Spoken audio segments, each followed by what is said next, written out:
ಆಕಾಶವಾಣಿ ಪ್ರದೇಶ ಸಮಾಚಾರ ಓದುತ್ತಿರುವವರು ಅಭಯ ದಾಮ್ಲೆ. ಮುಖ್ಯಾಂಶಗಳು: ಹಿರಿಯ ಶಾಸಕ ಶಾಮನೂರು ಶಿವಶಂಕರಪ್ಪ ನಿಧನ ಹಿನ್ನೆಲೆ ಉಭಯ ಸದನಗಳ ಕಲಾಪ ನಾಳೆಗೆ ಮುಂದೂಡಿಕೆ. ಇಂದು ಸಂಜೆ ದಾವಣಗೆರೆಯಲ್ಲಿ ಶಾಮನೂರು ಅಂತ್ಯಕ್ರಿಯೆ. ಮುಖ್ಯಮಂತ್ರಿ ಸಿದ್ದರಾಮಯ್ಯ, ಮಲ್ಲಿಕಾರ್ಜುನ ಖರ್ಗೆ ಸೇರಿದಂತೆ ಹಲವು ಗಣ್ಯರು ಭಾಗಿ. ಬೆಳಗಾವಿ ಅಧಿವೇಶನ 1 ವಾರಗಳ ಕಾಲ ವಿಸ್ತರಿಸುವಂತೆ ಸಭಾಧ್ಯಕ್ಷರಿಗೆ ಪ್ರತಿಪಕ್ಷ ನಾಯಕ ಆರ್ ಅಶೋಕ ಪತ್ರ. ನ್ಯಾಷನಲ್ ಹೆರಾಲ್ಡ್ ಪ್ರಕರಣ ನೋಟಿಸ್ಗೆ ಉತ್ತರಿಸಲು ಕಾಲಾವಕಾಶ ಕೋರಲು ಉಪಮುಖ್ಯಮಂತ್ರಿ ಡಿಕೆ ಶಿವಕುಮಾರ್ ನಿರ್ಧಾರ. ಹಾಗೂ ಶುದ್ಧ ಗಾಳಿ ಪರಿಸರ ಹೊಂದಿದ ರಾಜ್ಯದ ನಗರಗಳಲ್ಲಿ ಕೊಪ್ಪಳಕ್ಕೆ ಪ್ರಥಮ ಸ್ಥಾನ. ವಿಧಾನಸಭೆಯ ಕಲಾಪ ಆರಂಭವಾಗುತ್ತಿದ್ದಂತೆ ಸಭಾಧ್ಯಕ್ಷ ಯುಟಿ ಖಾದರ್, ಹಾಲಿ ಶಾಸಕರು, ಮಾಜಿ ಸಚಿವರು, ಮಾಜಿ ಸಂಸದರೂ ಆಗಿದ್ದ ಅಖಿಲ ಭಾರತ ವೀರಶೈವ ಮಹಾಸಭಾದ ಅಧ್ಯಕ್ಷ ಶಾಮನೂರು ಶಿವಶಂಕರಪ್ಪ ನಿನ್ನೆ ನಿಧನರಾಗಿರುವುದನ್ನು ವಿಧಾನಸಭೆಗೆ ವಿಷಾದದಿಂದ ತಿಳಿಸಿ ಸಂತಾಪ ಸೂಚನಾ ನಿರ್ಣಯವನ್ನು ಮಂಡಿಸಿದರು. ಇಂಜಿನಿಯರಿಂಗ್, ವೈದ್ಯಕೀಯ ಸೇರಿದಂತೆ ಹಲವಾರು ಶಿಕ್ಷಣ ಸಂಸ್ಥೆಗಳನ್ನು ಸ್ಥಾಪಿಸಿ ಶಿಕ್ಷಣಕ್ಕೆ ಅಪಾರ ಕೊಡುಗೆ ನೀಡಿದ್ದಾರೆ ಎಂದು ಸ್ಮರಿಸಿದರು. ಸಂತಾಪ ಸೂಚನಾ ನಿರ್ಣಯವನ್ನು ಬೆಂಬಲಿಸಿ ಮಾತನಾಡಿದ ಮುಖ್ಯಮಂತ್ರಿ ಸಿದ್ದರಾಮಯ್ಯ, ದಾವಣಗೆರೆ ಜಿಲ್ಲೆ ಸಾಮಾಜಿಕವಾಗಿ, ಆರ್ಥಿಕವಾಗಿ ಹಾಗೂ ಶೈಕ್ಷಣಿಕವಾಗಿ ಅಭಿವೃದ್ಧಿಯಾಗಲು ಶಾಮನೂರು ಶಿವಶಂಕರಪ್ಪ ಕಾರಣ ಎಂದು ಅಭಿಪ್ರಾಯಪಟ್ಟರು. ಇವರ ನಿಧನದಿಂದ ಜನಪರ ನಾಯಕನನ್ನು ರಾಜ್ಯ ಕಳೆದುಕೊಂಡಿದೆ ಎಂದು ತಮ್ಮ ಸಂತಾಪದಲ್ಲಿ ತಿಳಿಸಿದರು. ಬಳಿಕ ಸಚಿವರಾದ ಜಮೀರ್ ಅಹಮದ್ ಖಾನ್, ಶಾಸಕರಾದ ಎನ್.ಟಿ. ಶ್ರೀನಿವಾಸ್, ಸಿಮೆಂಟ್ ಮಂಜು, ಎಚ್.ಡಿ. ರಂಗನಾಥ್ ಸೇರಿದಂತೆ ಹಲವರು ಸಂತಾಪ ವ್ಯಕ್ತಪಡಿಸಿದರು. ಮೃತರ ಗೌರವಾರ್ಥ ಮೌನಾಚರಣೆಯ ಮೂಲಕ ಭಾವಪೂರ್ಣ ಶ್ರದ್ಧಾಂಜಲಿ ಸಲ್ಲಿಸಲಾಯಿತು. ಬಳಿಕ ವಿಧಾನಸಭೆ ಕಲಾಪವನ್ನು ಸಭಾಧ್ಯಕ್ಷರು ನಾಳೆ ಬೆಳಗ್ಗೆ 9:30ಕ್ಕೆ ಮುಂದೂಡಿದರು. ನಿನ್ನೆ ನಿಧನರಾದ ಹಿರಿಯ ಶಾಸಕ ಶಾಮನೂರು ಶಿವಶಂಕರಪ್ಪ ಅವರಿಗೆ ವಿಧಾನ ಪರಿಷತ್ನಲ್ಲಿಂದು ಭಾವಪೂರ್ಣ ಶ್ರದ್ಧಾಂಜಲಿ ಸಲ್ಲಿಸಲಾಯಿತು. ಬೆಳಗ್ಗೆ ಸದನ ಆರಂಭವಾಗುತ್ತಿದ್ದಂತೆ ಸಭಾಪತಿ ಬಸವರಾಜ ಹೊರಟ್ಟಿಯವರು ಶಾಮನೂರು ಶಿವಶಂಕರಪ್ಪ ಅವರು ನಿಧನರಾಗಿರುವ ವಿಷಯವನ್ನು ಸದನಕ್ಕೆ ವಿಷಾದದಿಂದ ತಿಳಿಸಿ ಸಂತಾಪ ನಿರ್ಣಯ ಮಂಡಿಸಿದರು. ಶಾಮನೂರು ಶಿವಶಂಕರಪ್ಪ ಅವರ ನಿಧನದಿಂದಾಗಿ ರಾಜ್ಯವು ಹಿರಿಯ, ಶ್ರೇಷ್ಠ ಮುತ್ಸದ್ದಿ ಹಾಗೂ ಸರಳ ಸಜ್ಜನ ನಾಯಕರೊಬ್ಬನನ್ನು ಕಳೆದುಕೊಂಡಂತಾಗಿದೆ ಎಂದು ಸ್ಮರಿಸಿದರು. ಸಭಾನಾಯಕ ಎನ್ಎಸ್ ಬೋಸರಾಜು ಮಾತನಾಡಿ, ದಾವಣಗೆರೆಯಲ್ಲಿ ಶಿಕ್ಷಣ ಸಂಸ್ಥೆಗಳನ್ನು ಕಟ್ಟಿ ಲಕ್ಷಾಂತರ ವಿದ್ಯಾರ್ಥಿಗಳಿಗೆ ಇಂಜಿನಿಯರಿಂಗ್, ವೈದ್ಯಕೀಯ ಸೇರಿದಂತೆ ಉನ್ನತ ಶಿಕ್ಷಣಕ್ಕೆ ನೆರವಾಗಲು ಮೂಲಕ ಶಿಕ್ಷಣ ಕ್ಷೇತ್ರಕ್ಕೆ ಅಪಾರ ಕೊಡುಗೆ ನೀಡಿದ್ದರು ಎಂದು ಸ್ಮರಿಸಿದರು. ವಿರೋಧ ಪಕ್ಷದ ನಾಯಕ ಛಲವಾದಿ ನಾರಾಯಣಸ್ವಾಮಿ ಮಾತನಾಡಿ, ಶಾಮನೂರು ಶಿವಶಂಕರಪ್ಪ ಅವರು ದಾವಣಗೆರೆಯ ಸರ್ವತೋಮುಖ ಅಭಿವೃದ್ಧಿಗೆ ಅಪಾರವಾಗಿ ಶ್ರಮಿಸಿದ್ದರು ಎಂದು ಗುಣಗಾನ ಮಾಡಿದರು. ಸಚಿವರಾದ ಕೆಜೆ ಜಾರ್ಜ್, ಕೆಎಚ್ ಮುನಿಯಪ್ಪ, ಎಂಸಿ ಸುಧಾಕರ್, ಸದಸ್ಯರಾದ ಜೆಡಿಎಸ್ನ ಭೋಜೇಗೌಡ, ಬಿಜೆಪಿಯ ಸಿಟಿ ರವಿ ಸೇರಿದಂತೆ ಮತ್ತಿತರರು ಶಾಮನೂರು ಶಿವಶಂಕರಪ್ಪ ಅವರ ಸೇವೆಯನ್ನು ಸ್ಮರಿಸಿದರು. ಸದಸ್ಯರು ಮೃತರ ಗೌರವಾರ್ಥ ಎದ್ದು ನಿಂತು 1 ನಿಮಿಷ ಮೌನ ಆಚರಿಸಿದರು. ಬಳಿಕ ಸಭಾಪತಿ ಬಸವರಾಜ ಹೊರಟ್ಟಿ ಅವರು ಕಲಾಪವನ್ನು ನಾಳೆಗೆ ಮುಂದೂಡಿದರು. ಪಕ್ಷದ ಹಿರಿಯ ನಾಯಕ, ಅಖಿಲ ಭಾರತ ವೀರಶೈವ ಮಹಾಸಭಾ ಅಧ್ಯಕ್ಷ ಶಾಮನೂರು ಶಿವಶಂಕರಪ್ಪ ನಿಧನಕ್ಕೆ ಎಐಸಿಸಿ ಅಧ್ಯಕ್ಷ ಮಲ್ಲಿಕಾರ್ಜುನ ಖರ್ಗೆ ಸಂತಾಪ ವ್ಯಕ್ತಪಡಿಸಿದ್ದಾರೆ. ಪುತ್ರ ಎಸ್ ಮಲ್ಲಿಕಾರ್ಜುನ ಅವರಿಗೆ ಕಳಿಸಿದ ಶೋಕ ಸಂದೇಶದಲ್ಲಿ ಖರ್ಗೆ ಅವರು ಶಾಮನೂರು ಅವರೊಂದಿಗಿನ ತಮ್ಮ ಒಡನಾಟವನ್ನು ಮೆಲುಕು ಹಾಕಿದ್ದಾರೆ.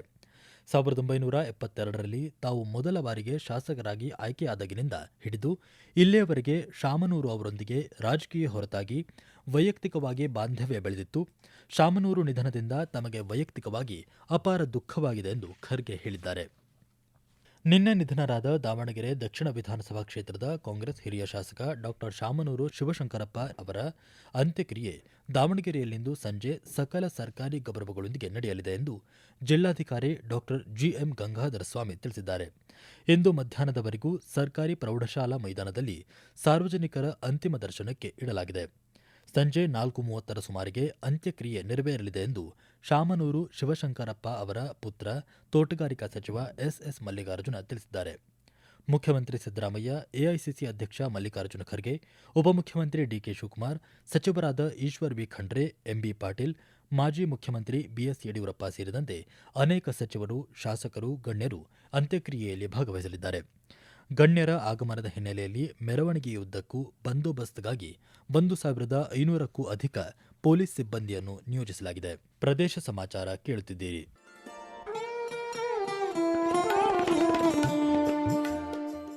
ಆಕಾಶವಾಣಿ ಸುದ್ದಿ ವಿಭಾಗದಿಂದ ಪ್ರದೇಶ ಸಮಾಚಾರವನ್ನು ಪ್ರತಿದಿನ ಬೆಳಿಗ್ಗೆ 7:05, ಮಧ್ಯಾಹ್ನ 12 ಮತ್ತು 2:30 ಹಾಗೂ ಸಂಜೆ 6:40ಕ್ಕೆ. ರಾಷ್ಟ್ರೀಯ ವಾರ್ತೆಗಳನ್ನು ಬೆಳಿಗ್ಗೆ 7:35, ಮಧ್ಯಾಹ್ನ 1:10 ಹಾಗೂ ಸಂಜೆ 7:35ಕ್ಕೆ ಪ್ರಸಾರ ಮಾಡಲಾಗುತ್ತದೆ. ಈ ಎಲ್ಲಾ ವಾರ್ತೆಗಳನ್ನು ನಮ್ಮ ಯೂಟ್ಯೂಬ್ ಖಾತೆ ಆಕಾಶವಾಣಿ ನ್ಯೂಸ್ ಕನ್ನಡ, ಫೇಸ್ಬುಕ್ ಖಾತೆ ಆಕಾಶವಾಣಿ ವಾರ್ತೆ ಕನ್ನಡ ಇದರಲ್ಲಿ ಆಲಿಸಬಹುದು. ನಿಖರ ಮತ್ತು ವಿಶ್ವಾಸಾರ್ಹ ಸುದ್ದಿಗಳಿಗಾಗಿ ಕೇಳಿ ಆಕಾಶವಾಣಿ ವಾರ್ತೆ. ಉತ್ತರ ಕರ್ನಾಟಕದ ಸಮಸ್ಯೆ, ಕಾನೂನು ಸುವ್ಯವಸ್ಥೆಯಲ್ಲಿ ಲೋಪ ಸೇರಿದಂತೆ ಹಲವಾರು ವಿಷಯಗಳ ಬಗ್ಗೆ ಇನ್ನೂ ಸುದೀರ್ಘ ಚರ್ಚೆಯ ಅವಶ್ಯಕತೆ ಇರುವುದರಿಂದ ಅಧಿವೇಶನವನ್ನು ಇನ್ನೂ 1 ವಾರಗಳ ಕಾಲ ವಿಸ್ತರಿಸಬೇಕೆಂದು ಪ್ರತಿಪಕ್ಷ ನಾಯಕ ಆರ್ ಅಶೋಕ ಸಭಾಧ್ಯಕ್ಷ ಯುಟಿ ಖಾದರ್ ಅವರಿಗೆ ಪತ್ರ ಬರೆದಿದ್ದಾರೆ. ಉತ್ತರ ಕರ್ನಾಟಕದ ಸಮಸ್ಯೆಗಳ ಬಗ್ಗೆ ಶಾಸಕರು ಪ್ರಸ್ತಾಪ ಮಾಡಿರುವ ಹಲವು ಗಂಭೀರ ವಿಷಯಗಳಿಗೆ ಮುಖ್ಯಮಂತ್ರಿಗಳು ಮತ್ತು ಸಚಿವರು ಇನ್ನೂ ಉತ್ತರ ನೀಡಬೇಕಿದೆ. ಇದರ ಜೊತೆಗೆ ರಾಜ್ಯದಲ್ಲಿ ಕುಸಿದಿರುವ ಕಾನೂನು ಸುವ್ಯವಸ್ಥೆ, ಸರ್ಕಾರದ ವಿವಿಧ ಇಲಾಖೆಗಳಲ್ಲಿ ಅನುದಾನ ಬಳಕೆಯ ಕಳಪೆ ಸಾಧನೆ ಸೇರಿದಂತೆ ಅನೇಕ ವಿಚಾರಗಳ ಬಗ್ಗೆ ಚರ್ಚಿಸಲು ಶಾಸಕರಿಗೆ ಇನ್ನೂ ಸಾಕಷ್ಟು ಸಮಯಾವಕಾಶ ಅಗತ್ಯವಿದೆ. ಪಡಿತರ ಚೀಟಿಯ ವಿಚಾರದಲ್ಲಿ ಸರ್ಕಾರ ನಿರ್ಲಕ್ಷ್ಯ ತೋರಿದೆ. ಇಂತಹ ಗಂಭೀರ ಸಮಸ್ಯೆಗಳ ಬಗ್ಗೆ ಸದನದಲ್ಲಿ ಚರ್ಚೆಯಾಗಿ ಪರಿಹಾರ ಕಂಡುಕೊಳ್ಳಬೇಕಿದೆ. ಈ ಹಿನ್ನೆಲೆಯಲ್ಲಿ ಅಧಿವೇಶನವನ್ನು 1 ವಾರ ವಿಸ್ತರಿಸುವ ಬಗ್ಗೆ ಕೂಡಲೇ ತೀರ್ಮಾನ ಕೈಗೊಳ್ಳಬೇಕು ಎಂದು ಪತ್ರದಲ್ಲಿ ಮನವಿ ಮಾಡಿದ್ದಾರೆ. ನ್ಯಾಷನಲ್ ಹೆರಾಲ್ಡ್ ಪ್ರಕರಣಕ್ಕೆ ಸಂಬಂಧಿಸಿದಂತೆ ದೆಹಲಿ ಪೊಲೀಸರ ನೋಟಿಸ್ಗೆ ಉತ್ತರ ನೀಡಲು ಕಾಲಾವಕಾಶ ಕೋರಲಾಗುವುದು ಎಂದು ಉಪಮುಖ್ಯಮಂತ್ರಿ ಡಿಕೆ ಶಿವಕುಮಾರ್ ತಿಳಿಸಿದ್ದಾರೆ. ದೆಹಲಿಯಲ್ಲಿಂದು ಸುದ್ದಿಗಾರರೊಂದಿಗೆ ಮಾತನಾಡಿದ ಅವರು, ಸೋಮವಾರ ದೆಹಲಿ ಪೊಲೀಸರಿಗೆ ಉತ್ತರ ನೀಡಲು ನಿರ್ಧರಿಸಲಾಗಿತ್ತು. ಆದರೆ ಶಾಮನೂರು ಶಿವಶಂಕರಪ್ಪ ಅವರ ನಿಧನದ ಹಿನ್ನೆಲೆಯಲ್ಲಿ ವಿಶೇಷ ವಿಮಾನದಲ್ಲಿ ದಾವಣಗೆರೆಗೆ ತೆರಳುತ್ತಿದ್ದು, ಅಧಿವೇಶನ ಮುಗಿದ ಬಳಿಕ ಉತ್ತರ ನೀಡಲು ಕಾಲಾವಕಾಶ ಕೇಳಲಾಗುವುದು ಎಂದು ಸ್ಪಷ್ಟಪಡಿಸಿದ್ದಾರೆ. ಕೆಸಿ ವೇಣುಗೋಪಾಲ್ ಹಾಗೂ ಸುರ್ಜೇವಾಲಾ ಅವರನ್ನು ಭೇಟಿಯಾಗಿರುವ ಬಗ್ಗೆ ಪ್ರತಿಕ್ರಿಯಿಸಿ, ದೆಹಲಿಗೆ ಬಂದಾಗ ಪಕ್ಷದ ಎಲ್ಲಾ ನಾಯಕರನ್ನು ಭೇಟಿಯಾಗುತ್ತೇನೆ. ನಿನ್ನೆ ಇಂದಿರಾ ಭವನದಲ್ಲಿ ನಡೆದ ಭೋಜನಕೂಟದಲ್ಲಿ ಕಾಂಗ್ರೆಸ್ ನಾಯಕ ರಾಹುಲ್ ಗಾಂಧಿ, ನಾಯಕಿ ಸೋನಿಯಾ ಗಾಂಧಿ ಅವರನ್ನು ಭೇಟಿ ಮಾಡಿರುವುದಾಗಿ ತಿಳಿಸಿದ್ದಾರೆ. ಶುದ್ಧ ಗಾಳಿ ಮತ್ತು ಪರಿಸರ ಹೊಂದಿದ ನಗರಗಳಲ್ಲಿ ಕೊಪ್ಪಳಕ್ಕೆ ರಾಜ್ಯದಲ್ಲಿ ಪ್ರಥಮ ಸ್ಥಾನ ದೊರೆತಿದೆ. ನವೆಂಬರ್ನಲ್ಲಿ ಸ್ವಚ್ಛ ಪರಿಸರ ಮತ್ತು ಕಲುಷಿತ ಪರಿಸರ ಹೊಂದಿದ್ದ ದೇಶದ ಅಗ್ರ 10 ನಗರಗಳ ಪಟ್ಟಿ ಬಿಡುಗಡೆಯಾಗಿದೆ. ಇದರಲ್ಲಿ ಕರ್ನಾಟಕದ 6 ನಗರಗಳು ಸ್ವಚ್ಛ ನಗರಗಳ ಸ್ಥಾನ ಪಡೆದಿವೆ. ಸೆಂಟರ್ ಫಾರ್ ಕ್ಲೀನ್ ಏರ್ ಸಂಸ್ಥೆ ಈ ವರದಿಯನ್ನು ಸಿದ್ಧಪಡಿಸಿದೆ. ಕೊಪ್ಪಳ ನಗರಾಭಿವೃದ್ಧಿ ಪ್ರಾಧಿಕಾರ ಮತ್ತು ಅರಣ್ಯ ಇಲಾಖೆಯ ನಗರಸಭೆಯ ಅಧಿಕಾರಿಗಳು ಪರಿಸರದಲ್ಲಿ ಮಾಲಿನ್ಯತೆ ತಡೆಯುವಲ್ಲಿ ಉತ್ತಮವಾಗಿ ಕಾರ್ಯನಿರ್ವಹಿಸಿದ್ದಾರೆ. ಹೊಸ ಲೇಔಟ್ಗಳಿಗೆ ಪರವಾನಗಿ ನೀಡುವಾಗ ಅರಣ್ಯೀಕರಣ, ಉದ್ಯಾನವನ ನಿರ್ಮಾಣ ಮತ್ತು ಚರಂಡಿ ವ್ಯವಸ್ಥೆ ನಿರ್ಮಾಣದ ಪ್ರಮಾಣ ಪತ್ರ ಪಡೆದ ನಂತರವೇ ಪರವಾನಗಿ ನೀಡಲಾಗುತ್ತದೆ ಎಂದು ಕೊಪ್ಪಳ ನಗರಾಭಿವೃದ್ಧಿ ಪ್ರಾಧಿಕಾರದ ಅಧ್ಯಕ್ಷ ಶ್ರೀನಿವಾಸ ಗುಪ್ತಾ ತಿಳಿಸಿದ್ದಾರೆ. ಕೊಪ್ಪಳದಲ್ಲಿ ಅನೇಕ ಡೆವಲಪ್ಮೆಂಟ್ಗಳ ಕೆಲಸ ಮಾಡ್ತಾನೆ ಬಂದಿದ್ದೀವಿ. ನಮ್ಮಲ್ಲಿ ಏನು ಕಾನೂನು ಚೌಕಟ್ಟುಗಳು ಏನಿದಾವೆ, NOC ಪಡಿಬೇಕು, ಅದು ಅಭಿವೃದ್ಧಿ ಮಾಡಬೇಕು, ಗಾರ್ಡನ್ ಅಭಿವೃದ್ಧಿ ಮಾಡಬೇಕು, ಮತ್ತೆ ರೋಡ್ ಅರಣ್ಯ ಇಲಾಖೆಯವರು ಕೂಡ ಕೊಡ್ತಾರೆ. ಅದನ್ನ ಅವರು ಚೆಕ್ ಮಾಡ್ತಾರೆ. ರೋಡ್ ಡೆವಲಪ್ಮೆಂಟ್ ಆಗಿದೆ ಅನ್ನೋದು PWD ಅವರು ಚೆಕ್ ಮಾಡ್ತಾರೆ. ಮತ್ತೆ ವಾಟರ್ ಬೋರ್ಡ್ಸ್ ಇವೆಲ್ಲ ಕೂಡ ಏನ್ ನಮ್ಮ NOC ಗಳನ್ನು ಪಡೆದು ನಮ್ಮ ಮೀಟಿಂಗ್ ನಲ್ಲಿ ಇಟ್ಟುಕೊಂಡು ನಾವು ಅದನ್ನ ಸಂಪೂರ್ಣವಾಗಿ ಅವ್ರಿಗೆ ನಾವು ಅಧಿಕೃತವಾಗಿ ಅನುಮೋದನೆ ಕೊಡ್ತೀವಿ.